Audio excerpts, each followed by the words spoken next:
Hello అండి అందరికీ. Chicken అంటే ఇష్టపడని వారు ఎవరుంటారండి? ఎంతో easy and tasty chicken curry ఎలా చేసుకోవాలో ఈ వీడియోలో చూసేద్దాం. ముందుగా మన ఛానల్ని ఎవరైనా సబ్స్క్రైబ్ చేసుకోకుండా ఉంటే సబ్స్క్రైబ్ చేసుకొని కింద ఉన్న బెల్ ఐకాన్ని క్లిక్ చేయండి. ముందుగా స్టవ్ ఆన్ చేసి బౌల్ పెట్టి ఆయిల్ వేసి ఆయిల్ వేడయ్యాక చిన్నగా కట్ చేసుకున్న ఆనియన్ ముక్కలు వేసి బ్రౌన్ కలర్ వచ్చేంత వరకు వేంపుకోవాలి. అందులోనే చిన్నగా కట్ చేసుకున్న టమోటా ముక్కల్ని కూడా యాడ్ చేయాలి. టమోటాలు పచ్చివాసన పోయేంత వరకు వేంపుకోవాలి. బాగా మెత్తగా అవ్వాలి టమోటాలు. అప్పుడే చికెన్ చాలా గ్రేవీగా టేస్టీగా ఉంటుంది.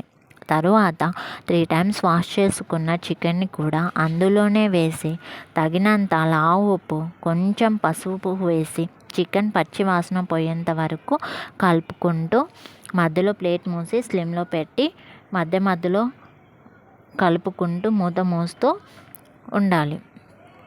అందులోనే 1 టేబుల్ స్పూన్ అల్లం వెల్లుల్లి పేస్ట్, చిన్నగా కట్ చేసుకున్న కొత్తిమీర, కొంచెం పుదీనా, కొంచెం మెంతమాకు కూడా యాడ్ చేసి కలుపుకోవాలి. ఈ 3 కూడా పచ్చివాసన పోయేంత వరకు ప్లేట్ మూసి మధ్యలో కలుపుకుంటూ ఉండాలి.